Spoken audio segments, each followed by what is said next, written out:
के नाम पे लोगों को ठगा गया और मुर्गे खाने के जितने छोटे छोटे कमरे। फिर सर मुझे जरूर बताएं जो आपका स्टेटमेंट जो आप अभी संविधान बचाने के बाद जस्ट आई हर्ड कि आप कह रहे हैं कि संविधान को बचाना है। सर बहुत अच्छी बात है, संविधान कैसे बचेगा सर? गरीब जनता के लिए तो आपका स्टेटमेंट है कि आरक्षण जो है SC-BC का वो आर्थिक आधार पे होना चाहिए, वो कास्ट क्रीड पे नहीं होना चाहिए। ये बहुत ऐसी चीजें सर। और दूसरा चंडीगढ़ में तो सर आपकी गठबंधन है कि ठगबंधन है सर, मुझे समझ नहीं आ रही थी। एक रेड लाइट पे बाहर चले जाओ तो एक रेड लाइट पार कर लो तो पंजाब के अंदर आ जाओ तो आपका गठबंधन है। तो ये चंडीगढ़ में कैसा ठगबंधन है सर? वहां पे तो एक दूसरे की आप बुराई करें सर, यहाँ पे आ जाए तो यहाँ पे आप कहते हैं कि हम दोनों एक हैं, हम दोनों को आप वोट दीजिए, हमने इतने अच्छे काम किए। वो झाड़ू वाले अपने वोट गिनाते हैं, यहाँ पे आप अपना काम गिना रहे हैं। लेकिन मैं चाहती हूँ सर, जिन कॉलोनियों में मैं गई सर, आप जिस गाड़ी में बैठते हैं बिस्लरी का पानी पीते हैं, with all due respect sir, उन कॉलोनियों में चलिए मेरे साथ धनास में, चलिए मेरे साथ मलोया में सर, चलिए वहाँ पे पानी की हालत देखिए sir. They can't drink that tubewell वाला पानी, नहर का पानी वहाँ सर कांग्रेस ने बंद करवाया। सर ये किस तरीके की ठगी है जो लोगों के साथ हो रही है? मतलब मैं चाह रही हूँ कि sir I think we should have a good conversation and open debate. जो मुझे नहीं नजर आता कि आज संजय टंडन जी के अंदर इतनी हिम्मत है वो डिबेट कर सके, लेकिन आपने चैलेंज किया। मुझे लग रहा है कि एक नेशनल पार्टी के कैंडिडेट को अच्छे खासे तरीके से एक इग्नोर किया जा रहा है। मुझे लगता है कि हम दम रखते हैं, पोटेंशियल रखते हैं, क्योंकि हम काम के बेसिस पे बात करते हैं। सर मुझे ये 3 चीजों का जवाब चाहिए। सबसे पहले तो सर ये जवाब दे दीजिए, जो SC-BC के रिजर्वेशन पे आपने बात कही है कि आर्थिक बेसिस होना चाहिए। पहले तो आपका बहुत बहुत धन्यवाद, thank you so much sir, कि आप यहाँ पे आए। आप में ये हिम्मत है, ये शिद्दत है कि आपने अपने आप स्वयंभू आकर हमारी जो प्रेस वार्ता है उसमें शिरकत की। आपका बहुत बहुत धन्यवाद। मुझे अखबार में पता लगा कि शायद जब आपको तोला जा रहा था तो कंडा आपके सिर पे गिर गया था, तो मैं आशा करता हूं कि आप पूरी तरह से स्वस्थ हो। तीसरी बात मैं आपको कहना चाहता हूं, देखिए संविधान में शेड्यूल्ड कास्ट और शेड्यूल्ड ट्राइब्स का जो आरक्षण है वो संविधान में सुनिश्चित किया। उसके बाद जो OBC का आरक्षण है वो एक ऑफिस मेमोरेंडम 1990 में विश्वनाथ, मैंने आपको इंटरप्ट नहीं किया, 1990 में विश्वनाथ प्रताप सिंह जी की सरकार ने निकाला। उसका संशोधन करके 1991 में जब डॉक्टर नरसिम्हा राव की सरकार आई, आप तो शायद दिल्ली विश्वविद्यालय में प्रोफेसर भी हैं तो आप जानती होंगी कि उसका अनुमोदन करके PV नरसिम्हा राव जी की सरकार ने उसको निकाला। और उसके बाद वो मामला सुप्रीम कोर्ट में था और 1993 में सुप्रीम कोर्ट ने उसके ऊपर मोहर लगाई और जो OBC का आरक्षण है 27% उसको अप्रूव किया। इसके अलावा कई ऐसे प्रदेश हैं हिंदुस्तान में जहां पे जो आरक्षण है वो 49% से ज्यादा है, जैसे तमिलनाडु में आरक्षण ऑलमोस्ट 67% है। सो इसलिए जहां तक आरक्षण का सवाल है और कांग्रेस पार्टी का स्टैंड है, कांग्रेस पार्टी का और बाकी पार्टीज का स्टैंड बिल्कुल क्लियर है। My stand is absolutely clear.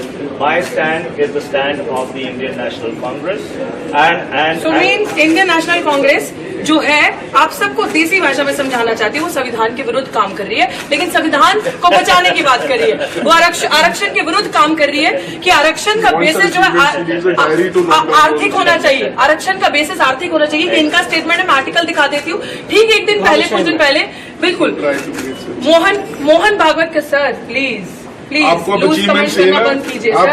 आप ये बता, सेंसेशन क्रिएट नहीं कर रहे सर, हिम्मत है डिबेट की। डिबेट ऐसे भी होता है। डिबेट कैसे? आप बताइए,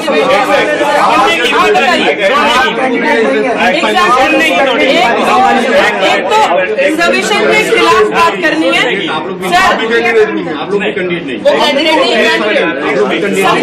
देखिए संविधान को बचाने की बात करनी है। बिल्कुल गठबंधन नहीं, गठबंधन नहीं, आम जनता की, वेरी नाइस, आम जनता की नजर में जब पंजाब में आप इलेक्शन फाइट कर रहे हैं, इलेक्शन फाइट बिल्कुल ये है इनकी, क्योंकि इन्हीं लोगों के पार्टी से स्टेटमेंट आती है कि यूपी बिहार के लोगों को चंडीगढ़ से निकाल देना चाहिए। तो ये मायावती जी की नेपोटिज्म स्टेटमेंट है। सुन लीजिए कि एक वुमेन का ये लोग रिस्पेक्ट सामने खड़े होकर नहीं कर सकते, और ये मायावती जी पे, आप मायावती जी जब सड़कें नहीं थी ना, वो महिला महिला सड़क पे थी, आप उनके बारे में बात नहीं करें। आप तो चंडीगढ़ में रहती नहीं है, मैं तो पैदा हुआ चंडीगढ़ में। आपको तो मैंने पहली बार चंडीगढ़ में देखा।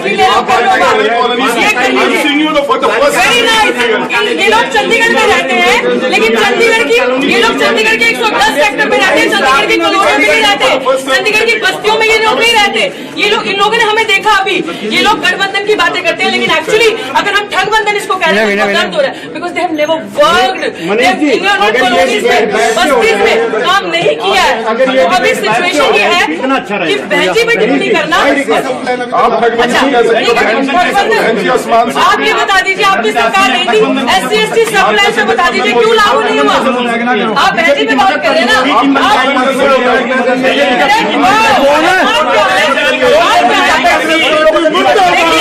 इनके पास कुछ नहीं है।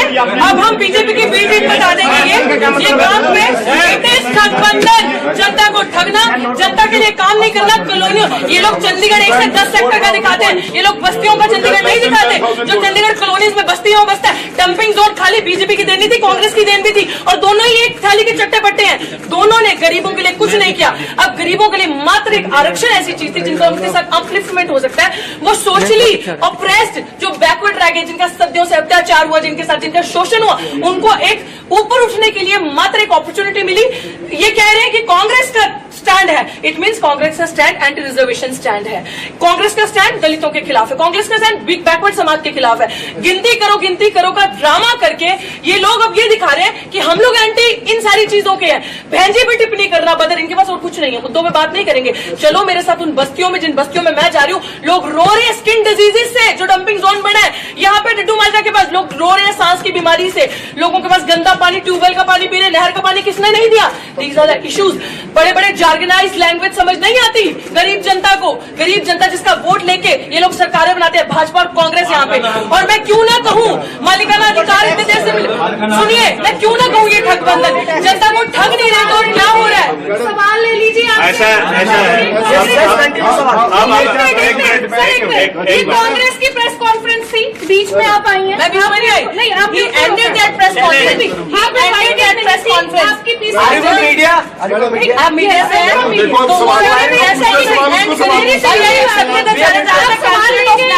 सवाल लेंगे, ऑफकोर्स लेंगे, बट सवाल लेंगे, जवाब ले रहे हैं, लेकिन जिस तरीके से आप मायावती जी पे एलिगेशन लगाना, हमें भी दिखाना,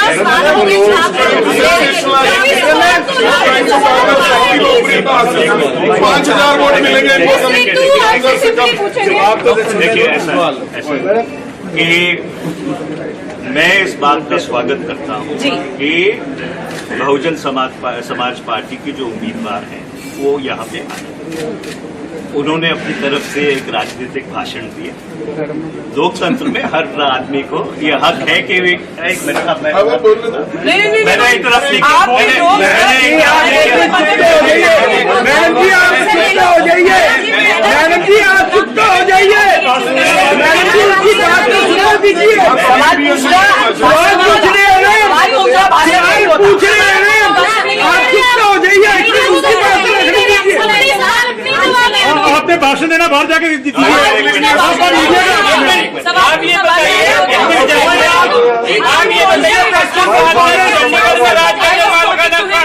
कांग्रेस बताइए कहाँ मालिकाना देके गई है, वहाँ बीजेपी देके गई है, बताइए जवाब दीजिए, एरिया वाले बताइए।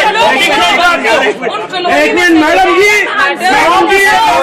बात लग रही है, उनको रखने दीजिए, मैडम उनको रखने दीजिए, मैडम उनको रखने दीजिए, आपने रख ली है। बिल्कुल सुनिए, पहले आप उनसे बात रखने दीजिए ना, आप उनको तो ये सवाल ही नहीं ले रही है, नहीं ले रही है सवाल।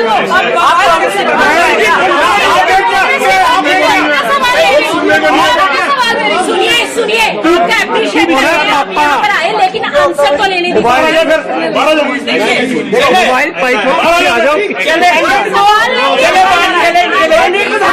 कैंडिडेट को धमका रहे हो, इनके पास जवाब नहीं है, आप दंगा करके चली गई। इन्होंने मालिकाना हक नहीं दिया कॉलोनी वालों को, बीजेपी वाले 10 साल राज करके चले गए, करवाने वालों को जवाब दीजिए। दोनों पार्टी को बनाते हैं भाई पीछे कर लो मोबाइल यार, मोबाइल पीछे कर लो, पीछे आई जा रहा बार बार। बहुजन समाज पार्टी की उम्मीदवार यहाँ पर आई, हमारी प्रेस कॉन्फ्रेंस में हम उनका स्वागत करते हैं। लोकतंत्र में हर व्यक्ति को ये आजादी है कि अपनी बात रखे। मैं साफ तौर पर ये कहना चाहता हूँ कि जो पूरी इंडिया अलायंस है वो भारत के संविधान को बचाने की लड़ाई लड़ रही है। ये लड़ाई लड़ रही है कि 2024 इस मुल्क का आखिरी चुनाव नहीं होना चाहिए। जिस आधार पर ये मुल्क काबिज है, जिसको अंग्रेजी में आइडिया ऑफ इंडिया कहते हैं, उस आइडिया ऑफ इंडिया को और सुदृढ़ बनाया जाना चाहिए। पिछले 10 वर्ष में यहाँ पे भारतीय जनता पार्टी की सत्ता रही है। अगर कोई जवाबदार है तो भारतीय जनता पार्टी जवाबदार है। उनकी 4 इंजन की सरकार रही, ऊपर गृह मंत्री, नीचे राज्यपाल, उनके 10 साल से सांसद, 8 साल उनका कॉरपोरेशन के ऊपर कब्जा, और पिछले 10 वर्ष में चंडीगढ़ का कोई विकास नहीं हुआ। अगर यहाँ पे लोगों को कॉलोनीज में रीसेटल किया गया, वो काम कांग्रेस पार्टी ने किया। अगर यहाँ पे हाउसिंग बोर्ड के मकान दिए गए, वो भी कांग्रेस के जमाने में हुआ था। और इससे अगर मैं पीछे जाऊं, ये पंडित जवाहरलाल नेहरू की कल्पना थी कि जब वो यहाँ पे आए और ये चंडीगढ़ शहर की जो सबसे आधुनिक शहर है पूरे हिंदुस्तान में, उसकी संरचना की गई। तो इसलिए जब से चंडीगढ़ बसा है तब से लेकर आज तक चंडीगढ़ के संदर्भ में कांग्रेस पार्टी की इंडिया अलायंस की जो उपलब्धियां हैं वो अनेकों हैं, जो अगर मैं गिनाना शुरू कर दूं तो शाम के 6 बज जाएंगे। और इसलिए मैं ये कहना चाहता हूं कि इंडिया अलायंस बिल्कुल पूरी तरह से जीत की ओर अग्रसर है। और मैं ये विनती करना चाहता हूं कि जो संविधान की सुरक्षा की बात करते हैं वो कृपया भारतीय जनता पार्टी की बी टीम न बने। आपका बहुत बहुत धन्यवाद। यही बहुत बढ़िया। रुकिए सवाल के जवाब दीजिए। कांग्रेस के भाग्य कांग्रेस वाले भाग गए। अब सवाल यहाँ पे ये है कि इन्होंने कहा कि संविधान को बचाना, सुनिए, ये जो कह रहे हैं कि हम संविधान को बचाना, SC ST सब